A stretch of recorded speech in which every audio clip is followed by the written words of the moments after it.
All right. So we have Zahi here. He's from Oman. He was born in England, and his family is from Oman, which is in the Arab Emirates. He's saying that he's an ex-Muslim, and we're just talking. This is a discussion. It's not really a debate. I'm not here to discuss kind of like theology and stuff, but I'm curious to know a little bit more about him, since I wanted to find out why he left Islam. He's saying I've left it, so I was just, and then he said there's a few truths in it, and then there are the same truths in all the religions, and we're just having a little discussion. So can we go back to the discussion, right? So let's go back to why do you think that, what drove you away from Islam? Because your family is Muslim, and I think that most of the Arabs are quite devout. Were you never a devout Muslim? No. I was kind of just a Muslim because my family were kind of Muslims. And did you ever go to? Yeah, when I was very young, like 6, 7, when I go visit my father in Oman, because my father doesn't live here; he lives in Oman. Right. I'm just here with my mother and my sisters. All right. Okay, he visits, when he can. But when I go to, is your mother also Omani? Yes, both my parents. Both of them are Omani. Okay. Both my parents and my grandparents. And is your mother religious? I'd say so. She is. She's Muslim as well. And your sister, or do you have brothers? Oh, no, I have no brothers. Okay, so your sisters are devout Muslims, or they're just... No, they're... All right. So you just grew up in the Western culture and never really got into Islam? Yeah, I mean, I'd say I was Muslim, but I wasn't. But you weren't really already, Muslim. Committed or serious. So what do you think of Muhammad? I don't know. He seems like a wise prophet, to a certain extent, but no particular feelings or aversions. So no aversions and no feelings towards him. Yeah. So you're neutral about it. Neutral, yes. Neutral. Oh, okay. So that's interesting, because Muhammad is not somebody that you can be, like most people are not neutral about. Either they are for him or they're against him, because he's kind of like that kind of a personality. Because the way that he's... That doesn't have to be that way, though. I mean, I don't know. You tell me. Why are you neutral about somebody who's has very strong, personality, or whatever? He's done things that either you like those things or they're abhorrent to you. Yes. Like, for example, we'll just go to the obvious one. Like, he had married a 6-year-old and had sex with her when she was 9-year-old. Are you okay with that kind of a prophet? Well, I mean, I suppose it's societal standards, I guess. But I guess by today's standards, I'd say no, I'm not okay. But you think that in those days... look, there was many things that today we would say wrong that were acceptable. Like if you look at ancient Greece, the Spartan society, they'd look at the baby and they'd say, oh, the muscles aren't big enough, and they'd throw the baby in the water and kill the baby. Right. And those days it was acceptable. Yeah. Okay, no one had a problem in Spartan society with them killing the baby because all this muscles aren't big enough. Right. But today we'd say it's wrong. We'd say, no, that's, if you kill the baby for that, you're a monster. It's terrible. Right. So I'd say, Okay, if you're using that as our, if you're saying that in those days, those were things that were okay, so therefore marrying a 6-year-old and having sex with her I wouldn't say would be okay. However... I'm not saying... No, I didn't say that. I'm just saying at the society at the time, it was seen as okay, but no, I wouldn't. Look, I'm not in support of people marrying children. And, So in the Hadith, it also says, or in Quran, one of those sources also says that when who was the Aisha's daughter of? Who was the Aisha's father? Yeah, I think so. Was it Abu Bakr? Possibly. Okay. Was he a close companion of Muhammad? I believe so. Did he object to the marriage? I do not think so. Okay, he did. And then one time Muhammad had his daughter who was very young, and I believe it was Ali who wanted to marry her, and he said she's too young. Okay. So I think maybe you're not aware of these facts. Oh, yeah, I'd say so. And that's what it seems, and that's what I'm talking about is how much do you know about Islam? Because a lot of times you know some stories, but you don't know the background. Because when I digged into it, I found out it was Abu Bakr's daughter, and he was against it. He wasn't very happy with Muhammad marrying his young daughter. But he said this is a will of Allah.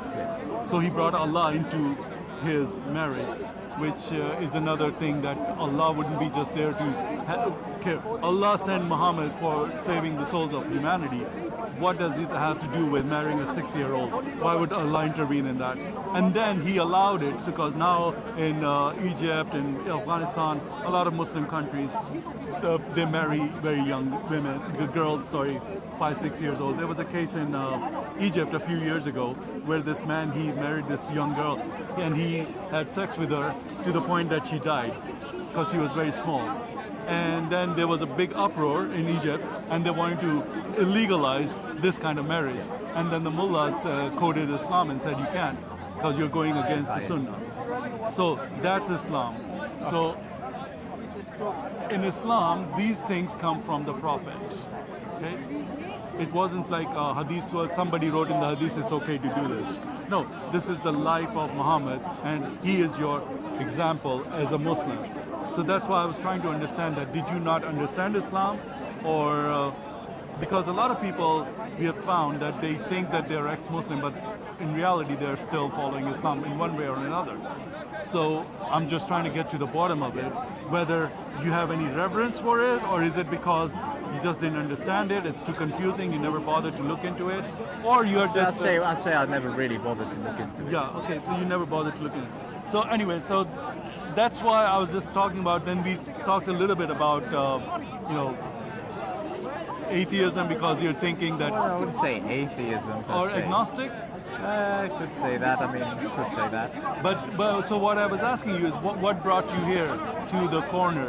Are you just here for entertainment value, or is it something that you're like, I want to find out something? I want to find out something. Then can we share that with? Can you share that with me? What I wanted to find out? Yeah. Oh no, I told you. I mean, it seems like the main topics here that people talk about are politics and religion. So I'm kind of... Well, I only talk about religion and specifically Islam and Christianity. Okay. So that's my specialty. Although I have a lot of views on politics, but I'm not here to discuss those because I think there are a lot of other places where you can have them. Yes. The problem with Islam is you can't discuss Islam outside because you'll be called an Islamophobe. Yes. So that's another technique. So that's a political issue. So I'm not going to go there. Yes. So let's talk about theology or something like that. Yes. So what brings you here? Not the politics in the religious sense. What interested you to bring you here? But I like to know what people believe, why they believe it. Basically. I'm Christian. Yes. So what do you think of Christianity? Let me just ask you that. Particular thoughts? I mean, any to be honest, I did like the Gospel of Thomas. I had a little glance at that. I mean, I know it's kind of considered heresy these days, but I thought they were onto something. Why did you think they were onto something? I mean, also not just that, but also Meister Eckhart, who was also tried for heresy. No, but you just made a statement that they were onto something. What did you see in the Gospel of Thomas that led you to believe they were onto something? Well, it kind of had more in common with things like Hinduism and Buddhism. Really? I'm not very familiar with this, so just enlighten me. Well, the idea of that, what we live right now, this world, is it's kind of it's impure. It's impure world. So that. Without getting into the nitty-gritty, that yeah, general statement. Yeah, okay, I understand that. So, how is that connected to Thomas? How is it connected to? To the Gospel of Thomas. I mean, yes, that's what it says in the Gospel of Thomas. You know, like this world was the reason why we have so many problems in the world. Was that well, sort of, you know, the story of Adam with Eve and the snake. I mean, if I recall correctly, I mean, don't quote me on this. I might be. It's okay. I'm not going to be like that. I know that you're not into religion too much, so I'm not going to put you to that standard or anything like that. But the idea was that the world was kind of created by God, but then kind of that snake did a bit of tinkering with God's creation, which is why we have the problems we have in the world. Okay, so that's the biblical story. That's in the Gospel of Thomas, my understanding. Well, I mean, I have to have a deeper look at it. Okay, when was the Gospel of Thomas written? When was it written? I would say, roughly speaking, 2,000 years ago, roughly. Or was it probably older than that? I mean, it was found in Nag Hammadi Library in 1945, wasn't it? Yes. So if you research it, you found out Gospel of Thomas was written like 200-300 years after Jesus. After Jesus. So all the stories, those are Gnostic Gospels. Gnostic, yes. So I know a lot about Gnosticism. So they say that physical is evil and spiritual is like holy, right? So the physical world is evil and all that. So they say the God of the Bible is the evil and then Satan is holy. Did you say Satan earlier? Yes, sir. If you don't know, I know about Gnosticism, so I know what they're doing. I'm saying it on camera, so if I'm lying, everybody would know that I'm lying. Yeah. Okay, and that's what I know. That's what will come. So first thing you said is the Gospel of Thomas, and that came way later, and they were heretics according to the Christians. So it's a very heretic. Now, however, a lot of Gospel of Thomas stories are found in the Quran. Now that's the interesting part. Sir, would you mind? So a lot of those stories are found in the Quran. Now, if the Quran was from Allah, why would he take stories from a false,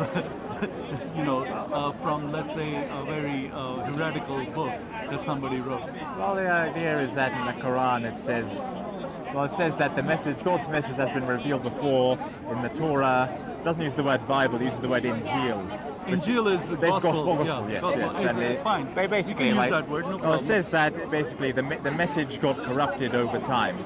People sort of, human beings basically use the religion to, exploit it for financial, political gain, and so forth. So the idea was that, Islam would come and kind of correct things, clear things up. That was the idea. All right. Well, that's fine. I know that's the idea. Yeah. But then why does the Quran get certain historical facts wrong? Like Jesus never died on the cross. That's what Quran says, right? Yeah. It appeared to them. It was made to appear. Like God made it appear to them. He died, but he didn't die.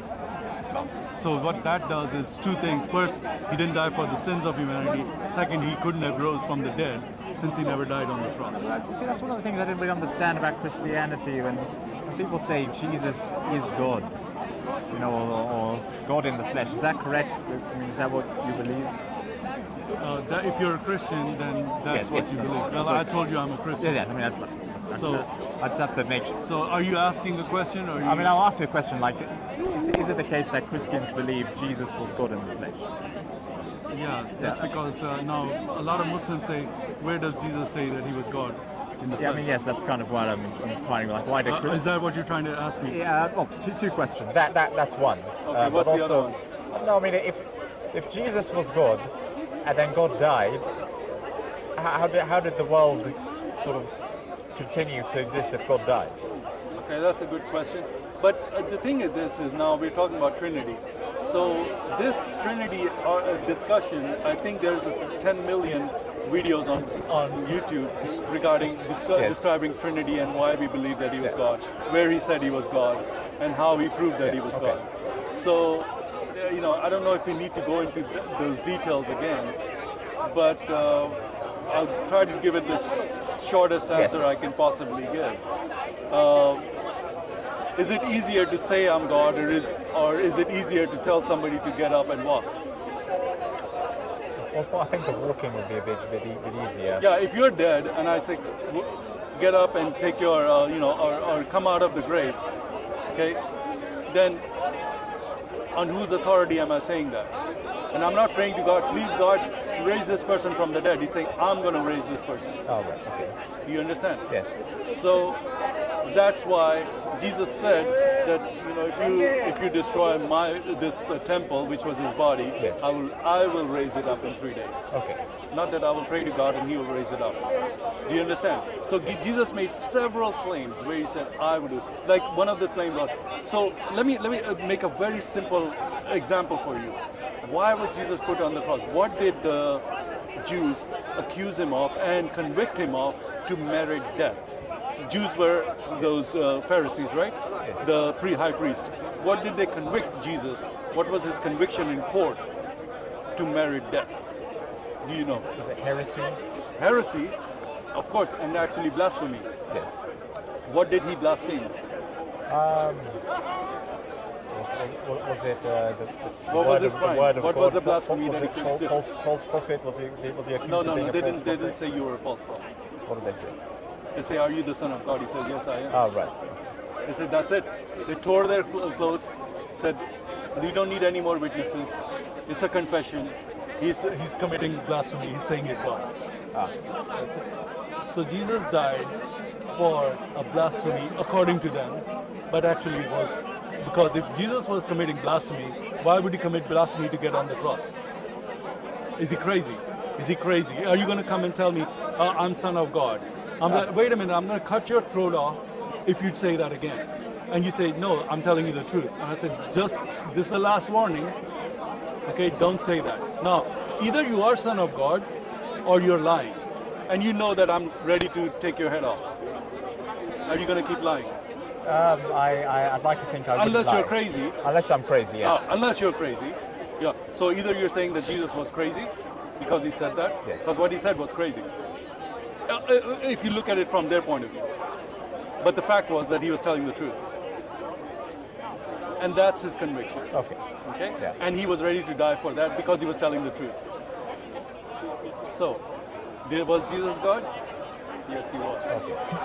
Now, let's go one more step further. So the followers of Jesus, were they all fed to the lions and burned alive by the Romans? Was there persecution of Christians under the Roman rule? Historically speaking, this is not this is not a religious question. Whether you believe it, it's not a belief question. Right. It's a fact question. Was there Christian persecution by the Romans? Yes. Yes. So, when did that persecution start? From the disciples of Jesus, the ones who saw him and met him? Because the disciples were eyewitnesses, meaning like Thomas, like the one that you just quoted. He was the one who said when Jesus resurrected and came back, he said, "I don't believe it until I put my finger in your hand to see the nails." And he put his hand in there, and then Jesus said, you see it and believe, blessed are those who believe without seeing. Yes. So what that was is that, hey, he's a real person, he's come back in his own body, he's resurrected as he said he would. So now these people, either they were under a delusion, they were drinking something or they smoked something, or this was true, right? Because all of them died not for a belief that he rose from the dead. There's the difference. You're an eyewitness or you believe something. Yes. Okay? If I say I'm here and I saw this guy do this, it doesn't mean that I believe he did that. Yeah. No, I saw it, he did. So, yeah. Okay, so that's what it is in the code of law. Yeah. Eyewitness testimony. Not eyewitness because I believe he stole this car. That's not eyewitness. Did you see him steal the car? That's eyewitness, right? So these guys are eyewitnesses. Okay? Now, either they're crazy, they're lying, or they're telling the truth because they were put to death for saying this. Because they were not worshiping Caesar. Yes. Because Caesar was like and they were saying, no, we believe in Jesus. And they said, we killed him. They said, no, he resurrected. Now, did the Romans claim that they found the body of Jesus after the resurrection? Okay, did anybody find his body? I don't think so. No. So, how can they, they were experts in killing people. Like if they wanted to put you on cross, they were very good at doing that. So you couldn't escape. They couldn't mistake somebody else and crucify someone else. They actually crucified him, but they could never find his body. So Christianity is not based on belief. It's like it has to be real. And how do you prove something is real? You have to have real people giving real evidence, eyewitnesses. And if those eyewitnesses were dying for their, because not only because there were thousands of people who saw Jesus do these things, right? There were thousands of people who saw him getting crucified. And then there were thousands of people who saw him rose from the dead. So all those people who were Christian, they said this is true. A lot of them were put in front of lions. If they were delusional or if they were lying, they made this up. What benefit would they get by repeating that lie? None. Losing their life. Yes. that's not very smart. Either they're crazy or they're lie. The lie would only be if they would gain something. Yes. If you're going to lie and say something and you're going to lose everything, what's the use of lying? Yes. The lie has a motive behind it, and that is to cover up something or to gain something. Now, these didn't gain anything. They didn't cover up anything because after that they lost everything. So that's called true testimony. Okay. So if you are searching for the truth, then it would be worth your while to look into the facts of what I'm saying. Yes. Because Quran denies that, right? Yes. Or you, what do you think? Does Quran? Why would Quran say that Jesus didn't die on the cross? How did they know? Was there a Muslim eyewitness who saw that? Was there anybody else before the Quran? Was there anybody else besides the Gnostics? Besides the Gnostic, I'm talking about in history, like people who wrote history, like Josephus, Tacitus. There's a lot of historians. A lot of them were enemies of Christians. Yes, yes. They wrote that Jesus was crucified. Were they in cahoots with Christians? No, they were killing them. Yes. They were against them. And even the Roman, they wrote that they killed him. So why would Quran come along and say, oh, no. Oh, He didn't die. Allah, well, and if Allah did that, let's say that Quran is right. Let's say for a moment Quran is right. There was a delusion. Why would Allah create a false religion and give a delusion like that? Oh, well, I don't know. No, because I can go to heaven and say, Allah, wait, I'm Christian. But hey, you deceived those people and they saw Jesus dying. What is Allah going to tell me now? I don't know. I can't answer these questions. Well, no, wait a minute. No, just look at the logic of the Quran. It says Allah deceived these people and made them believe something that didn't happen. That puts the blame on Allah for creating Christianity. Wait. No, that's not what it. No, that's not what it says. No. What does it say? It says the people corrupted the religion. The people. No. What does it say about the crucifixion? That's another topic. Sorry. So now we're going to the second topic. Okay. We'll come to that. Yeah. No, now we're talking about the corruption of the book. No, we're not talking about corruption. All right, of sorry, the book. but we're talking about what does Quran say about the crucifixion of Jesus. Yes.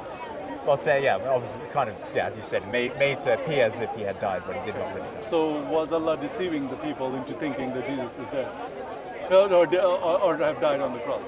Well, I don't know. It's a No, but that's a Quranic claim, right? And you're saying that the Quran is right, or are you saying the Quran is wrong? Well, I don't. I think I said some. I believe some of it's right, and there's some. So let's some just that talk I can't about be this sure event about. because this is the defining event. Yes. Christianity is false if Jesus never died on the cross and resurrected from the dead. Then Christianity is false. Okay? Christianity stands upon the death and resurrection of Jesus. Quran comes along. Nobody in history, the eyewitnesses, the enemies of Christianity, never claimed Jesus did not die on the cross because they killed him on the cross. Okay? So now Islam comes along 600 years later and say, oh, by the way, all of this stuff that you think is true, it's actually God played a trick. Because he changed the guy, he was made to be. Now there's two versions in the Quran. Okay, so the Quran has contradictory versions of the crucifixion. One says that it was made to appear, and one says he survived the death. So he was kind of half dead, but he wasn't complete. So he didn't die, but he just recuperated, or he recovered from those injuries. Okay, so now, which one is true? I don't know. Okay, so that's why Islam is false. Therefore, Islam is false, right? I mean, why would Islam have two different versions of the same event? I don't know. Because they're in contradiction with each other. Yes. One is saying he died. One is saying he never really died. He actually recovered from his wounds. So that's the thing. If you're searching for the truth, Yes. have you looked at all of this stuff? Because from just talking to you right now, I think you have reverence for Islam, right? Reverence meaning you still have I think there's some truth in it, yeah. Well, the truth you told me in it was that, what was the verse that you quoted? 42, chapter 42, verse number 30. What was it? What did it say? Well, whatever misfortune befalls you as a result of what you have earned with your own hands. And that's saying, you reap what you sow. Yeah. That's from the Bible. Yeah, I mean, that's kind of it goes back to another point. I think there's... I was asking you, before I asked you, is there anything in Islam that's original to Islam? I mean, yes, and my response was I don't think there are really any of these Abrahamic religions are entirely unique. I mean... No, because Christianity, like I said, is the only religion that says Jesus rose from the dead. Yes. Now, even Quran says that Jesus was born of a virgin. Do you believe that he was born of a virgin? Well, I mean, I don't think we really have any way of knowing if he was born of a virgin. I mean... Now, there is a way, but I don't think that we can discuss that in this discussion. Jesus' story is unique. Yes. Yeah? Because no human claimed to come back from... Is there anybody else who claimed back from the dead? Not that I know of. But actually said that I'm going to come back, and then they came back. Not that I know of. Okay. So that's the story. It's just my buddy. So if I don't know what you think about this story. If you came here seeking, you said, for the truth, I don't know if I gave you anything that you didn't know. Oh, no, a lot. Yes, quite a lot. Or if you have any questions, I would be happy to answer anything that I've said so far, or is just something that you pricks your mind and you're I mean, curious about. kind of like, Margaret Correct. Sorry? Margaret Correct. Sorry, it's kind of loud. Someone like Meister Eckhart, right? Meister Eckhart, No, I'm not sure who that is. Oh, okay. I mean, he was a Christian, Christian scholar in I think 1200s. I think that's when he. Okay, what was the story there? But anyways, he basically talked about like voidness, like God being kind of like the void. You come from the void, you go back into the void. So it was kind of talked about the nature of reality a lot, and again, kind of like in Nagarjuna, that philosophy of all things being empty. It's kind of similar to that. Anyways, I mean, during his lifetime, or towards the end of his life, he was tried for heresy. But he died before he was ever convicted of heresy, because those things. Okay, so I'm not familiar with them, so I can't comment on that. Well, I'm sorry, I'm just not sure what he was talking about, what was the context of it. I can't really comment on that one, so you have to excuse me on that one if I knew more about it. But what was it about him why you bring him up in this conversation? It just seems his view in relation to God is just kind of different. Was he a Christian? Yes. Okay. So did he believe that Jesus rose from the dead? I don't know his views on Jesus. Because there's a lot of Gnosticism, and you can call yourself Christian if you're a Gnostic, but you don't believe Jesus rose from the dead. He was quite senior in his life. Okay. So I don't know if he was a Gnostic, if he was a heretic. Okay. He was tried for heresy. Okay, well then obviously he was a heretic. Right, obviously. I'm just saying because I don't know him. Yeah. But since you're saying he was tried for heresy, I'm assuming that there was something heretical about his belief system that put him in that situation. Yes. Well, he was saved from the punishment, but I don't know why you brought him up, because was there something that he said that appealed to you? Yes, I told you the voidness. The voidness. Can you explain that a little bit more? Because I'm not familiar with it, so it's hard for me to understand just by that word, voidness. What exactly do you mean by it? I mean, it says that, it seems like, a lot of Christians I've spoken to here, like kind of those guys who stand over there, it seems, I'm not saying it is the case, but it seems like they kind of think of things very dualistically. Dualistically. Dualistic. Yeah. I'm not familiar with that word, so could you elaborate? Dualistically. Dualistically, so there's you, and then there's the rest of the world. Like if I dualistic, D-U-E-L? D-U-A-L. U-A-L. Yeah, D-U-A-L, so dualistic. Dualistically, okay, it's like just one thing that's true and the rest is false? No, not necessarily. Well, I don't mean it. It could be interpreted that way, but I don't mean it in that way. Which way do you mean? Because you see, I'm unfamiliar with this word and this argument, so I'm trying to understand what you're what your point is. Okay, basically, what Meister Eckhart, my understanding or my interpretation is kind of trying to get at was that there's kind of everything's really interconnected. It's not two. The way we view reality is not two, it's only one. It's only one. In what context is it one? Everything's one. Everything is one. Well, no, but there's dualistic, right? Because there's positive and negative, right? Everything has positive and negative, right? There's a positive charge and a negative charge, then you have electricity. If there was no negative charge, there would be no electricity. So there has to be day and night, dualistic, right? Fire and water, right? Yeah, yes. So dualism is in nature.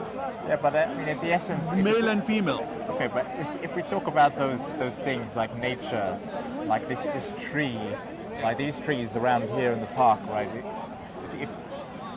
If you try to find out, I guess what he meant by avoidance was, if you try to find like what the essence of a tree is, you wouldn't really find anything. No, everything comes from one source. Is that what the argument is? Like, it comes from one source, but I think what he's kind of arguing is that perhaps the world is not as concrete as we perceive it to be.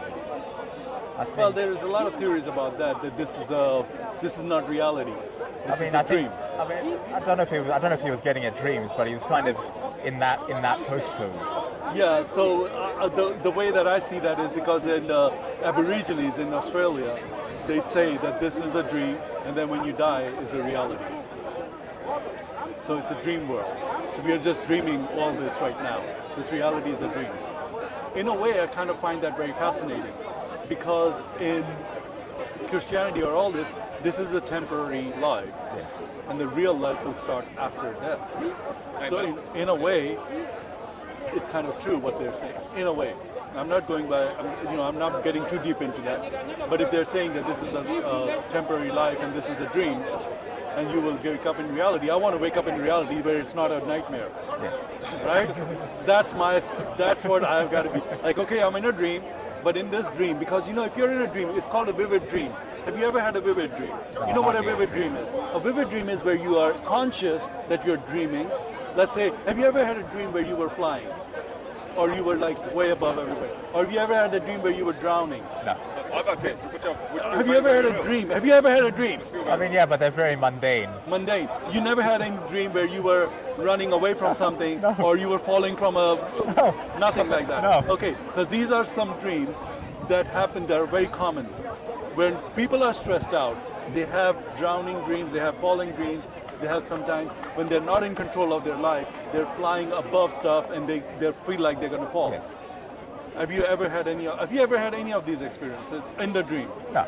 Okay, so these are called vivid dreams. So what the point in vivid dream happens is that you're conscious and that you're dreaming, and you can manipulate the dream.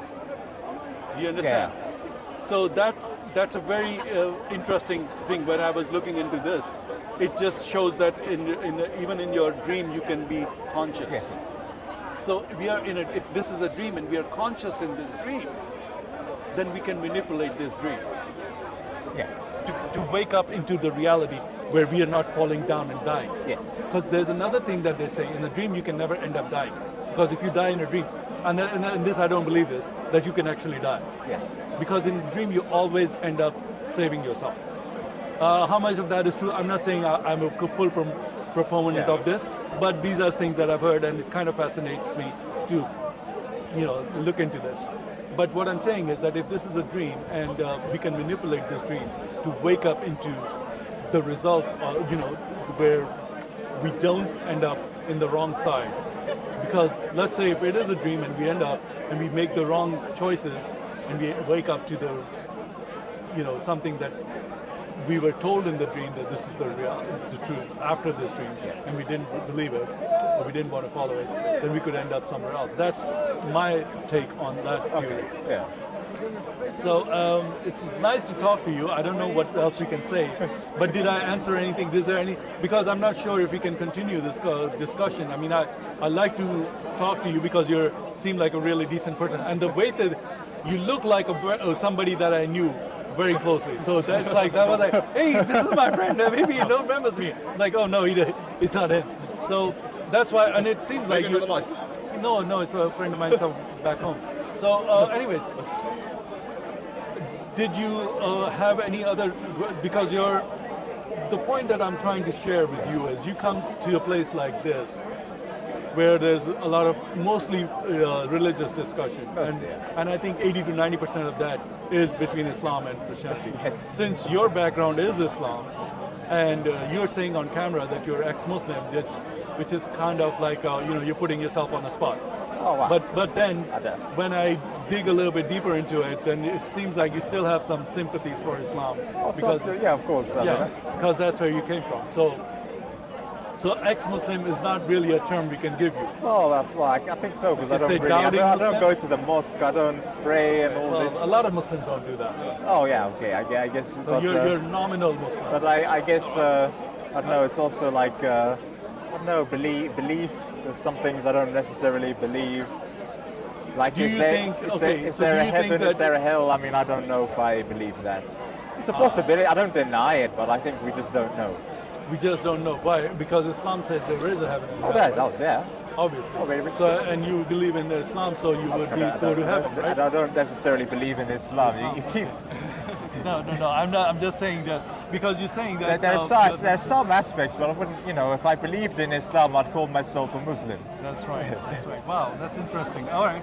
Well, well then, I just want to before I go on, I just want to remind you. Yeah, exactly. Jesus loves my brother. Oh, thank Yes, you. he set me free. He set me free from depression and so much. Right, but if you start preaching Jesus to him, we need to understand where he's coming from, right? So I'm trying to understand what exactly is it. Okay, so let's say for you, what would prove to you that God is real? Did you have to come here and say, I'm God? Well, not necessarily. I guess I don't know. Experience. Maybe if I saw heaven, if I saw hell. Yeah, that's a good one. Actually. I don't know. It doesn't necessarily have to be anything like that. Just because you don't see something, you don't want to believe it. Look, I'm not denying it. I'm saying I just don't know. No, I'm just saying being reasonable. Like we don't see electrons and protons and neutrons. Yes. Do they not exist? Well, I mean, the thing is though, with those things though, they say if you have the proton, then you expand its size to a football pitch. It's all empty space. There's like the nucleus, then over 90% of it's empty space. Yeah, but they do exist, and we know about them, even though we don't see them. We know that they exist. But it kind of goes back to the voidness thing. They exist, but is their existence as inherent as we think they are? Is it as inherent as we think it is? Is all this stuff as concrete as we really think it is? Right. But what I explained to you about the crucifixion. Yes. Okay, because now this is a supernatural event, don't you think so? Absolutely. Okay, so either that event is in somebody's imagination, or it's a fact. Yes. Yeah. Right? And that's the only argument I can give you because, yeah, you're right, it's a void. How do we know it's true and this and that? Now, we can only know it's true if we can prove that it's true. Yes. Okay? Now, in order to prove something is true, like you come and tell me that I saw that person raised from the dead. I'm like, what are you talking about? That's not, you're crazy. But it's not just you. There's thousands of people that say we all saw that. Yes. So are they all, because what are they going to gain? Because they're slaves of Rome. Yes. Yeah? And Rome has a death penalty for not worshipping Caesar. Yes. Because Caesar was not just the king, he was also the high priest of their pantheon of gods. So he was the high priest, and you had to bow down to him and worship him as God. So why would they risk their life on something that wasn't true? Oh.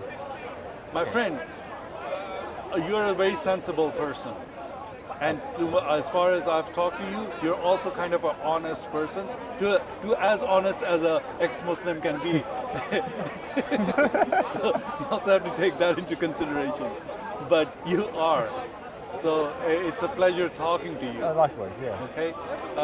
And I'm not here to mock you or anything, but I'm just trying to address that issue that you brought to me. They said, I'm here to find, what is the truth, because there's a lot of discussion about some very important topics that I think. Yes. So, and to me, that means that you have somewhere in your mind or your heart a question, is this really true? And which one is the really true one? Yes, exactly, yes.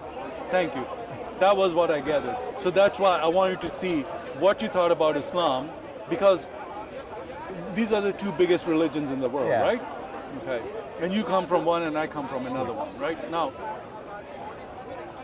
both of them can be true because they're diametrically opposite of each other. One is saying this guy died, one is saying he didn't die. Yes. They both can be true. No. Okay? So one is completely false and one is, we can examine it to see if it's true. Yes, yes. Right?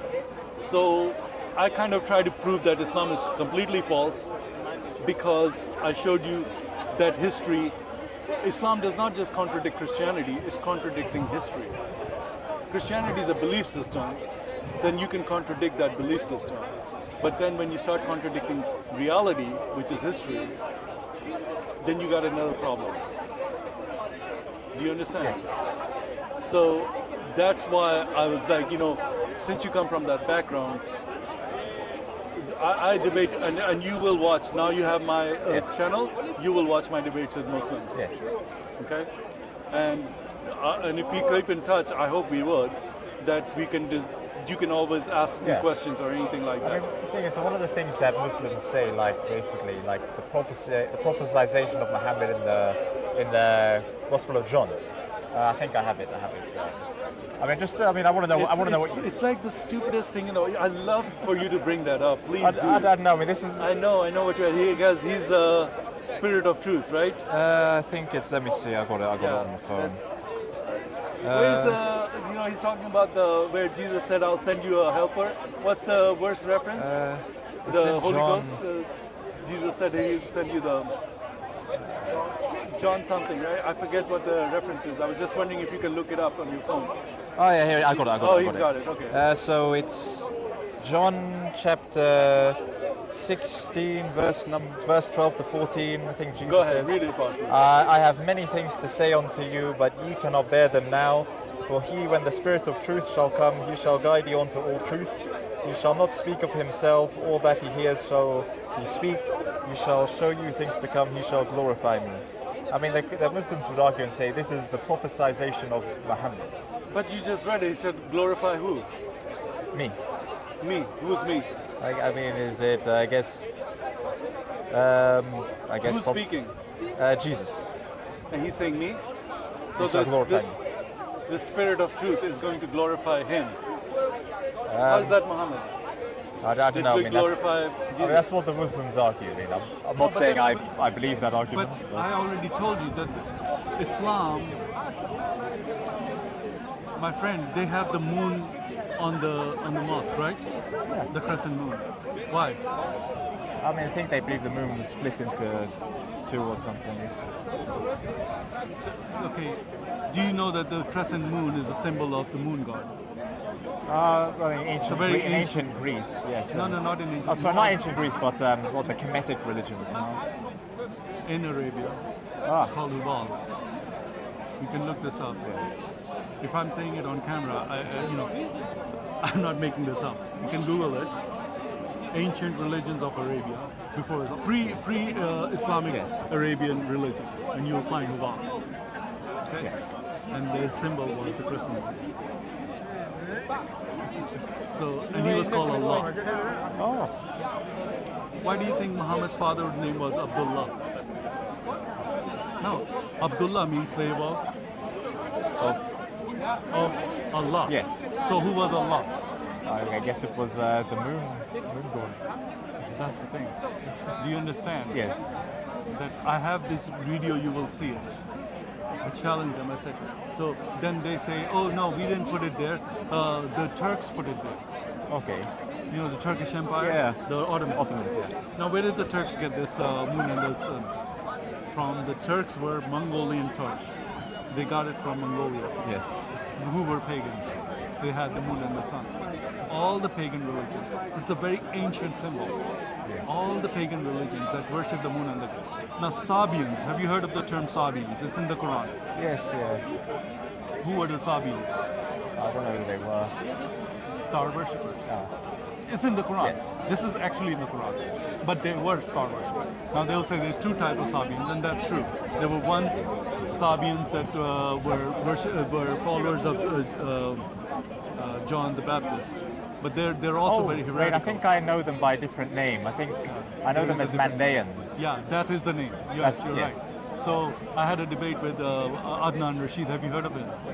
Oh, okay. He's one of the biggest debaters of Islam right now. So he lied on camera and he said the Sabians were followers of John the Baptist. I said, no, the Sabians were followers of the moon god. And I put later on, I said, I'll give you the reference. And yes, there are Sabians that are also called Sabians, but the real Sabians are the moon god worshippers. Okay. And that worshipped Hubal. Hubal was a idol in Mecca. Yes. And so the story is in your sources. Yes. So all of this is like Islam. Now Hajj was performed by the pagans. I mean, yes. 30 days of Ramadan was a practice by the pagans. Sacrifice was a pagan ritual. Washing, wudu, was a pagan tradition. Yes. What are you talking about? How can that be monotheistic religion when all its rituals are pagan? I guess yes. I guess maybe perhaps it's belief. Sorry? I guess it's belief though. They believe in one. No, they don't. They don't? Well, I guess. I'll tell you why. Does the Quran say they follow Allah? I believe so. Or does it say Allah and Muhammad? Well, I mean, Muhammad is the person who revealed the message. Right. But did Muhammad say Allah, obey Allah, or did he say obey Allah and me? I believe he said obey Allah. Huh? I believe that he said obey Allah. No. He didn't. He said obey Allah and Prophet. Why do you say La ilaha illallah Muhammadur Rasulullah? Why can't you just say La ilaha illallah? Allah is one. Well, I believe the argument. Equating Muhammad with Allah. And I can show you, you will watch my videos where they call Muhammad the first and the last. Allah is also the first and the last. Who was the first and the last in the Bible? I believe it was it Jesus? The Bible came first, right? Yes. And in the Bible, Jesus says, I'm the Alpha and Omega, the first and the last. And then Quran comes along and says, Allah is the first and the last. Then they put that same on Muhammad and say he's the first and the last.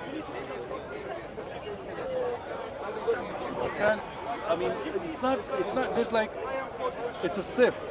It's not just one hole that you can plug and say, okay, well, that story is false or whatever. It's everything about it. Yes. Okay?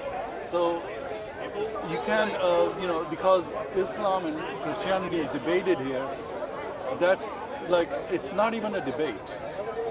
If you look at the debate, you'll see, if you ask somebody a question, they won't answer it. Like right now I had a discussion about, let me ask, so in the Quran, because you might know this, can Allah punish somebody for somebody else's sins? Can Allah punish somebody for somebody else's sins? Like in Christianity, Jesus died for us, so we take his blood on. God gives his sacrifice and the benefit of it through our belief in him, right? Through our faith in him, right? So they say, oh, you mean that Allah will let you go free because you of Jesus? I say, yes, that's the only reason why we are saved, is because of the blood of Jesus. Now, say, no, in Islam, everybody has to pay for their own sins. I believe, yes, I believe that's what it is. So you believe that because Islam teaches you that. Well, I mean, However, Islam contradicts itself. Allah contradicts itself. If you read, do you have a phone now? My phone is like acting up because I'm trying to open this up, but it's not opening. It's a Sahih Muslim 2767A. Just type in Sahih Muslim. Sahih Muslim 2767. 2767. That's right. Book of Repentance. Is this the one, right? It's this one though, right? No, this says D, this is A. Oh, A, okay. Yeah, I don't know why it doesn't want to open. I'm having the same problem as you. This is weird. I think the Muslims have blocked this verse. Anyways, if you read a part of it, I mean, I'm going to try to summarize it or something, but it says Sahih Muslim 2767. Abu Musa reported that Allah's messenger said, when it will be the day of resurrection, Allah will deliver to every Muslim a Christian and a Jew and say to them, this is for your rescue or something to that effect. Yes.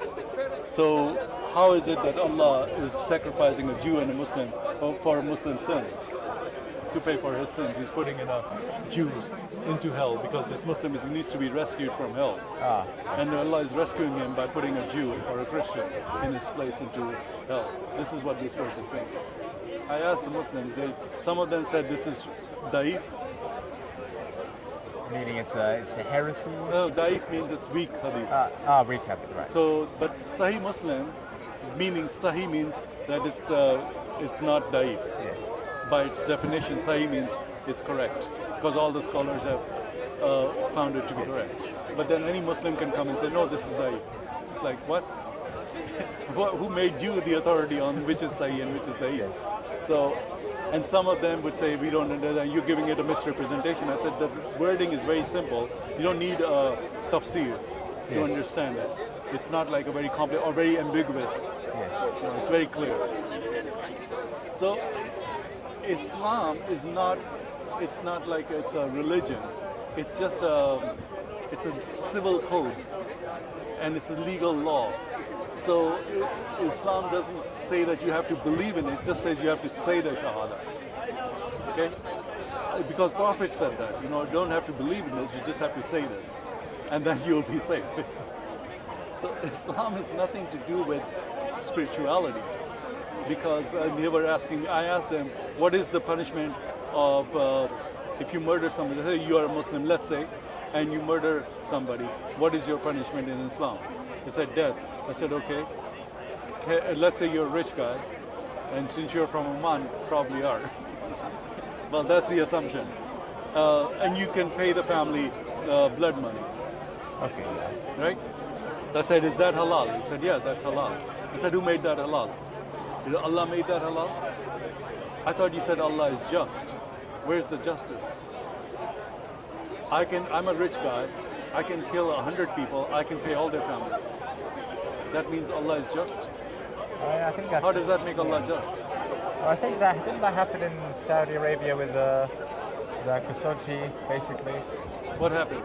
You didn't hear about his murder? I know. I'm trying to get your story on that. It's a conspiracy. Well, I don't think it's a conspiracy. No. But I know that they killed him. I mean, the government killed him in the Turkey. Yeah. And he went into the embassy, right? Yeah. Okay. So what did they do to his family? Did they pay him up? No, I don't think the family they just got no justice. Is the point. Sorry? I mean, I'm just saying the family got no justice.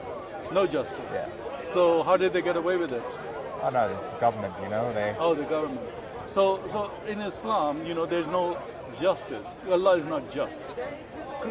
Bible's God is just, meaning He doesn't. There is a payment of your sins. Now, let's say you got a ticket. You were driving really fast, and you got 10 tickets, and now it's so much money you can't afford to pay. Yes. You go to the court, and you're like, Judge, I don't know what to say. I can't pay this money. And then somebody comes in and says, Judge, let him go. How much does he owe? 100,000, here's 100,000. He pays for your debt. He lets you go. And judge says, you know what? You're guilty of this, but you can go. Because somebody paid for your debt. Do you know why I'm telling you this? Is it to prove, perhaps a contradiction in Islam? No, it's to prove that Jesus paid for our sins. Yes. We cannot pay for our sins. In the Bible it says that, the payment of sin is death. And there is none among you who can reach God's standard. Like you cannot do something good and say, hey God, are you pleased with me? And God will say, yeah, you passed the test. There's nothing we can do that will get us into heaven. And we need God's grace. And Jesus' blood is God's grace. Okay. That's how you get into heaven. Now, that means you got a license to sin. No, you don't. No. that doesn't mean that you can, because God chastises you, mean He punishes you for your sin too. You know, He's gonna, if He loves you, like in the Bible it says that, you know, a son is chastised, a slave, you know, because if you love your son, you're gonna tell him not to steal, right? Yes. Right? It's not like you're gonna throw him out in the street, right? Because it's your son, you know. So God, if you're saved, doesn't mean that He's gonna now forgive all your sins from here on. No, if you do something wrong, you're gonna pay for it. You know what I mean? Yeah. But He will save your soul. And if you have the belief. Now that's a faith thing. So God will judge your faith. Faith mean, what does faith mean? What does faith mean to you? Faith, what does it mean to me? I guess Do you have a girlfriend or are you married? No, okay. Say you have a sister, right? Do you have faith in her honesty or something like do I that? have faith in one of my sister's honesty? No, I don't. Okay. Do you have faith in anybody that you in your family, your mother, for I example? mean, could you be a bit more specific? I mean, faith meaning like, you know, you trust that she's not going to harm you. Let's say that she's looking out for you, right? Yeah, yes. So if yes. she says something to you for your benefit, that means that she has your good in heart. Yeah, I mean, yes. So you have faith in her to a certain degree, Yes, right? yeah. Okay. So that's what, if you have faith that Jesus died for your sins and that that blood was a payment for your sins, that faith and the strength of that faith is what's going to save you. Okay? Because God gave that gift. Now it's like a free gift. He gives to everyone. Yes. If I give you a gift and then you say, oh, I'll pick it up later, and then you never come and pick up the gift, you wouldn't get the benefit of that gift, right? No. So it's like God has given this gift. It's a gift of God. It's not something you earn. Like in Islam, in all the other religions, it's a man's effort to gain God's favor. Christianity is the only religion where God is making an effort to reach us by coming down from heaven and fulfilling the law that no man had ever fulfilled, the law of God. I think in Islam it does say that. Like, What does it say? Well, it says in the Quran, you know, God says, you know, take one step towards me and I will come running towards you. All right, that's fine. But so did anybody in Quran fulfill God's law? The 10 Commandments, right? Yeah. Okay. Did anybody fulfill those? Did any? Was Muhammad sinless? No. Who was sinless according to the Quran? Well, Who was sinless according to the Quran? okay. Well, it says all children are fundamentally born pure, but then as they grow older, they develop sin. Okay, but no, that's not the question. I know what it says. Yeah. It says that, right? Yeah. According to the Quran, who was sinless? Christ. Who? Christ. According to the Quran, I Christ believe- is sinless. I believe so. Then what's the argument? I mean, I thought the argument you said was that you have to. No, look. If he's sinless, that's what we're saying. Yeah. Nobody can take away your sins. Only somebody who comes from heaven. Because Quran also says that he was born of a virgin. Yes. So who was his father? Okay, so that makes him God then, doesn't it? A God's son, because he's his father. What does that mean? Son? You have a son. Is he a man? I would No. If believe you have so. a son, he's a man. I believe if God so. has a son, Yes. he's God. Yes. Yeah. Okay, it's very simple. It's not like, oh wow, that's very God. No, it's very simple. Because Mary was not impregnated and there's another reason for that in biblical sense, because of the inherent sin of Adam. Because what happened in the Garden of Eden was that was Adam mortal or immortal when he was made? Well, I believe he was immortal. Huh? In the garden, I Yes. believe he was immortal. Immortal, so he wouldn't die. I believe so. Okay, now, Alhamdulillah. So, did Muhammad die? Oh, sorry, did Adam die? No, I believe he eventually yes, but Eventually. So, when was the point? What was the point? Where Once he ate the forbidden became fruit. mortal from immortal.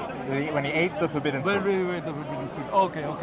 So, what does that bring to the generations of Adam? Sin. So Or- that means or that the all of potential them for will sin, die at least. because the punishment that he got was death, right? Because God said in the Bible, I don't think it says it in the Quran, that you shall surely die. If you read of the day you eat of it, you shall surely die. That doesn't mean you eat it and boom, you're dead. No, that means that you lose your immortality, sorry. You'll become mortal. And that's what happened. So he thought he was naked and he wanted to cover himself with leaves. And then what happened?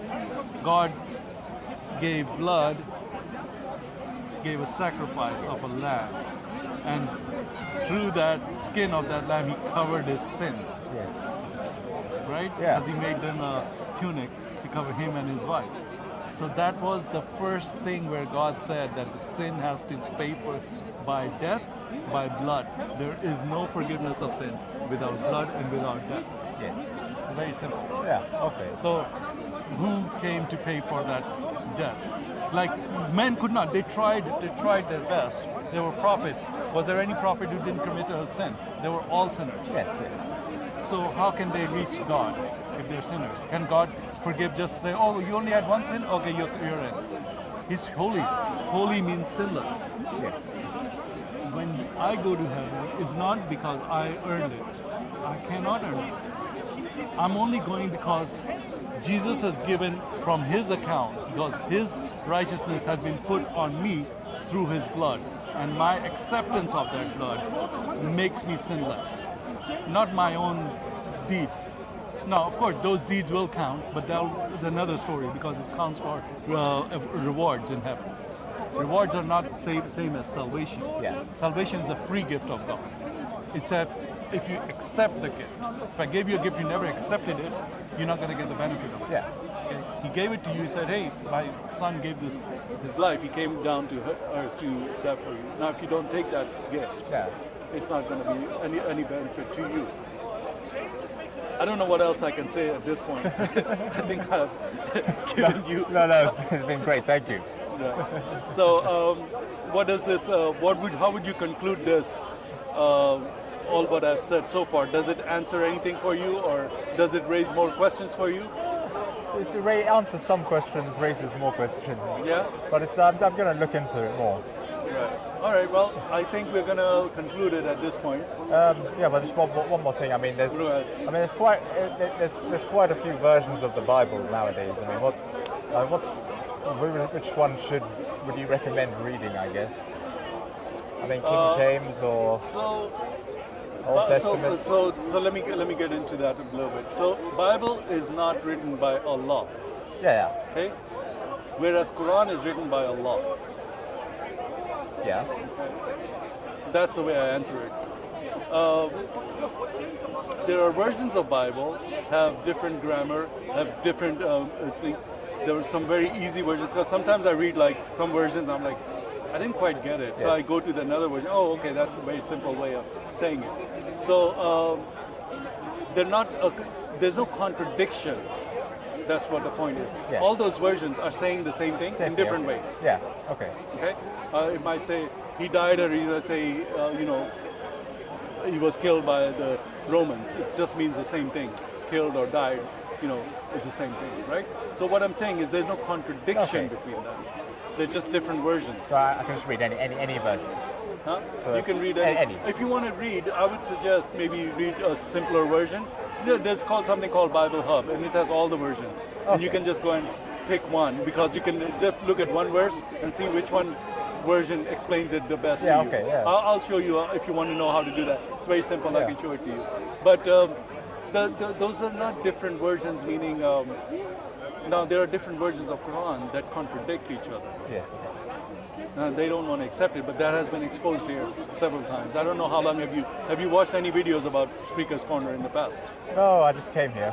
Okay, there's somebody called Jay Smith and Hatun Tash. Well, I know how she gets stabbed. Yeah, she did, by the religion of peace. So she did get stabbed and got up and started preaching again, and then fell down. I don't know if you've seen the video. I haven't seen the video for getting. I know she got attacked. It's on YouTube. If you watch the video, it's amazing. This woman is like this tall. I know. I've seen her here. But, and she was stuck with the full force of this young guy. A knife broke in his hand, but now, is that a miracle of Allah that she was saved, or God? I think so, because we watched that on video and we were like, how can this woman survive this attack? It was a vicious attack. but somehow she survived with a very minor injuries. So, yeah, so no, she exposed the reason why they were against her is because I made another video last week about freedom of speech. And we are here, we can talk about this. You can't do this in a lot of places because if you say anything against Islam, you're an Islamophobe and the government will be after you or whatever. So we are trying to protect the little area here that we have for freedom of speech. Yes. And because she wore a cartoon of Muhammad, yes, I saw that. it offended Muslims. Although there's hundreds of cartoons of Muhammad all over the internet, they don't go after that. But because she's a woman here, they just want to. I don't know why they do this. They can't go after all. There are hundreds of people who are making cartoons of Muhammad online. It's just that's the religion, that Islam. And there's nothing you can say about it. It's so ridiculous. It's not even like something that you should even. But because we are confronted by this, it's like whatever is going on. We have to deal with it. Yes. It's like imposed upon us. So we are told that we can't say anything against Islam. Why? You can say anything against Christianity, and that's okay. Oh, they say Jesus didn't die on the cross. That's offensive to me. Yes. That's Christophobia. I mean, you're saying Jesus lied? How dare you? Should I just kill you? No, my friend, that's crazy. Yes. But that's Islam. I see what you mean. That's Islam. That's what they're supposed to do. Whoever insults. Now, in Islam it says you cannot lie. Is that true? I believe so. You believe so? Man, you're a Muslim, bro. Okay, but that's not true. I mean, I know. Can you lie to your wife? The reality is different. I mean, what it is. Okay, I know you're not a following Muslim. I know that. But deep inside, you have reverence for Islam still. And that's why I think we have some work to do there, because maybe you don't know Islam and stuff. We need to educate you or something. I don't know. So you said that Islam teaches you cannot lie, right? Yes, I believe so. Does Islam say you can lie to your wife? I do not think it says that. You don't think so? Okay, so if I showed you that Islam says that it's okay in 3 circumstances to lie, one of them is you can, if you want to lie to your wife, it's okay. A wife can lie to her husband. If it helps you to keep the peace, then you can tell a lie. And I think there's also to save yourself. You can deny you're Muslim. Or maybe that's what you're doing. I don't know who's after you, but I don't think that you are, but I'm just kidding. But some people might say that, I don't know. So there are instances in Islam, there is every law, every rule has an exception. I see. So in what circumstances can you not lie then? Like if you can just say, I was just trying to protect myself because my life was threatened. I was just trying to lie to my wife because I had a girlfriend, I didn't do this and that, but I just lied to her. What kind of religion is this? I mean, either you can lie or you cannot lie. Yes. No, there's exceptions. So this cannot be from God. Not the God of Bible. It can be from moon God. That's a different story. So that's the problem, There's a lot of other things I can tell you about Islam, but the internet is full of it. If you go online and just start researching all this stuff, you'll find hundreds and hundreds of exposés of Islam. This happens every day here. I mean, every Sunday here. That's what happens here. It's like, how can you? Either you're too lazy to look into it, because you cannot come and honestly say that Islam says this. No, but Islam also says that you can lie. Can you kill? No, you cannot. But you can pay money for it, if you did. Allah is ever forgiving. Can you or can you not kill? You can kill if you're rich. You can pay blood money, then you can kill. What is this? Is this God's law or is this Satan's law? Because in Christianity, moon god is Satan. Okay? In the old traditions, this tradition is nothing new. Moon god has been there forever. If you look at any iconography or ancient symbols, you will see the moon everywhere. So this is nothing new. So Islam, it's not even like it's very hard to prove that Islam is from. It's like it's any child will say this is cannot be from God. You can't have a God saying you cannot kill and then say, oh, if you can pay for it, that's fine. And on top of that, if you kill a Muslim, you'll have to pay, let's say, £100. But if you kill a Christian or a Jew, you can pay £50 because they're non-believers. Allah doesn't love non-believers. Does the Bible say God loves everyone? He died for the sinners. I believe so. All the sinners, while they were sinners, He died for them. He didn't. Nobody believed in Him, but He died for them. So, is that something from God, or do you understand the standard of God that Christianity brings, and the standard that Yes. there's no standard there? It's nothing. It's not even like you can compare. It's like comparing a diamond to a rock. Oh, which one is more valuable? Hello, are you that blind? Okay, so I don't know. I can go on and on and on.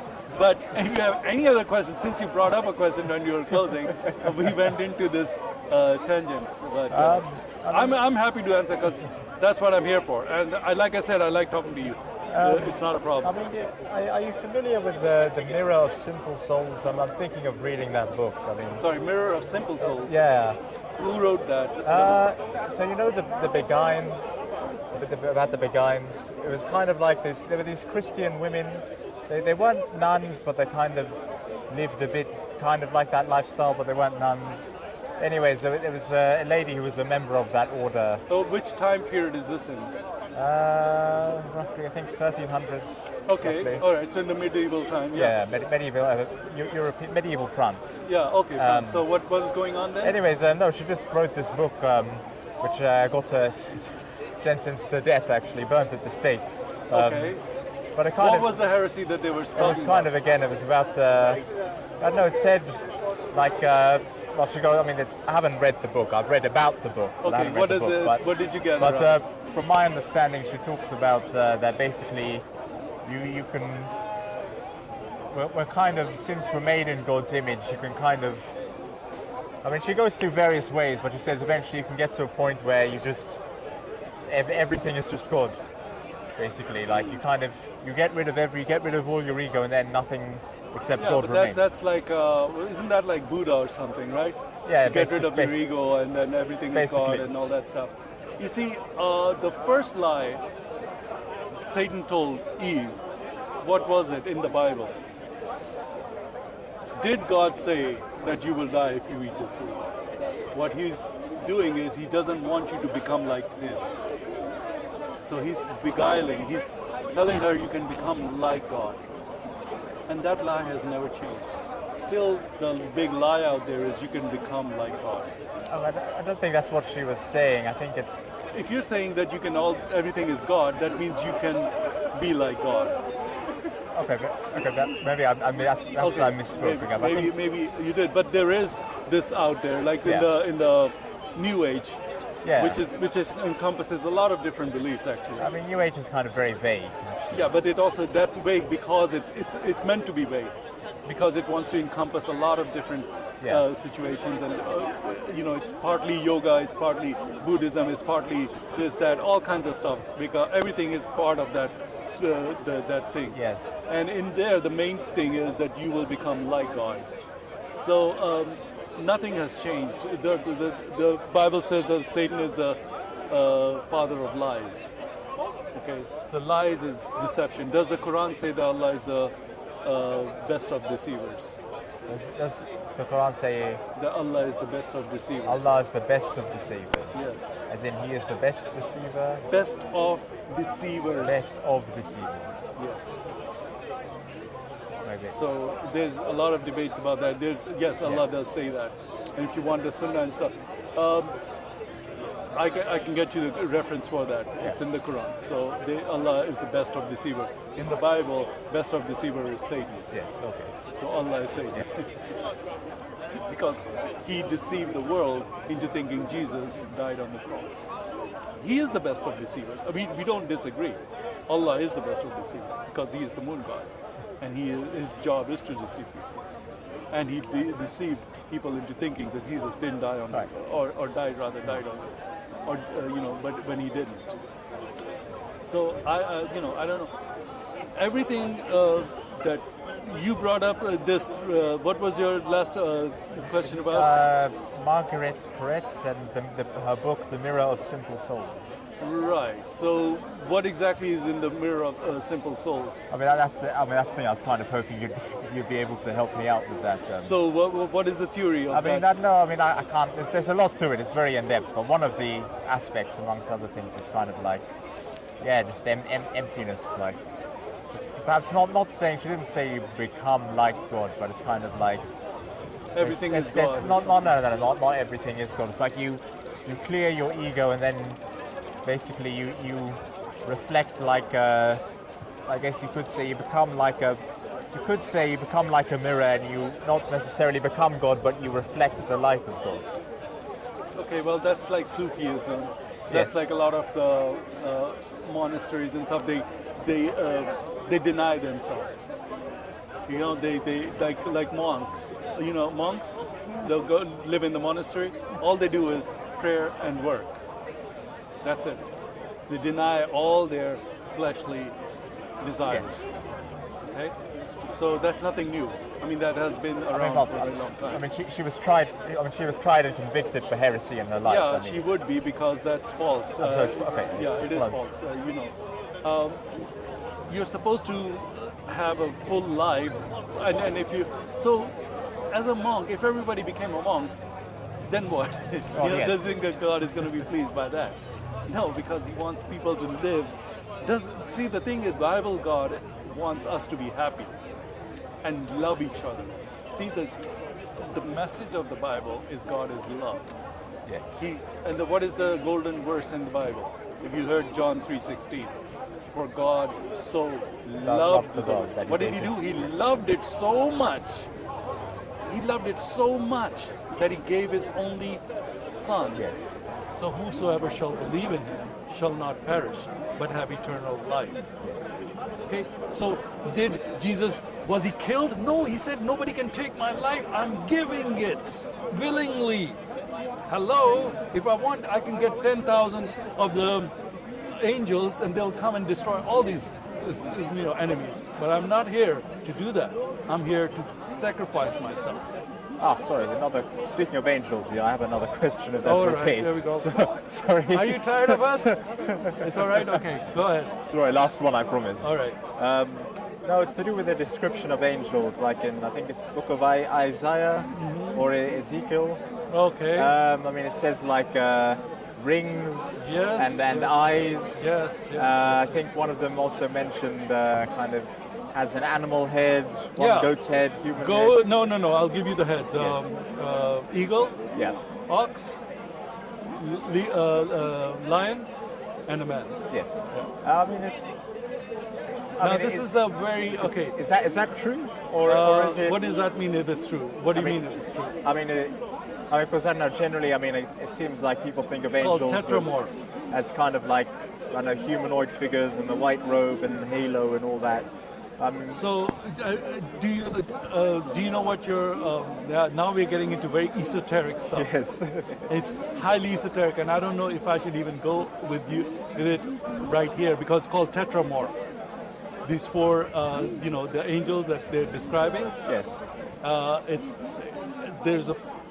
Okay, so now if we're going to that, I don't know if it's appropriate, but it's a kind of a little bit long story, and we're going to have to go into a little bit more depth or something like that.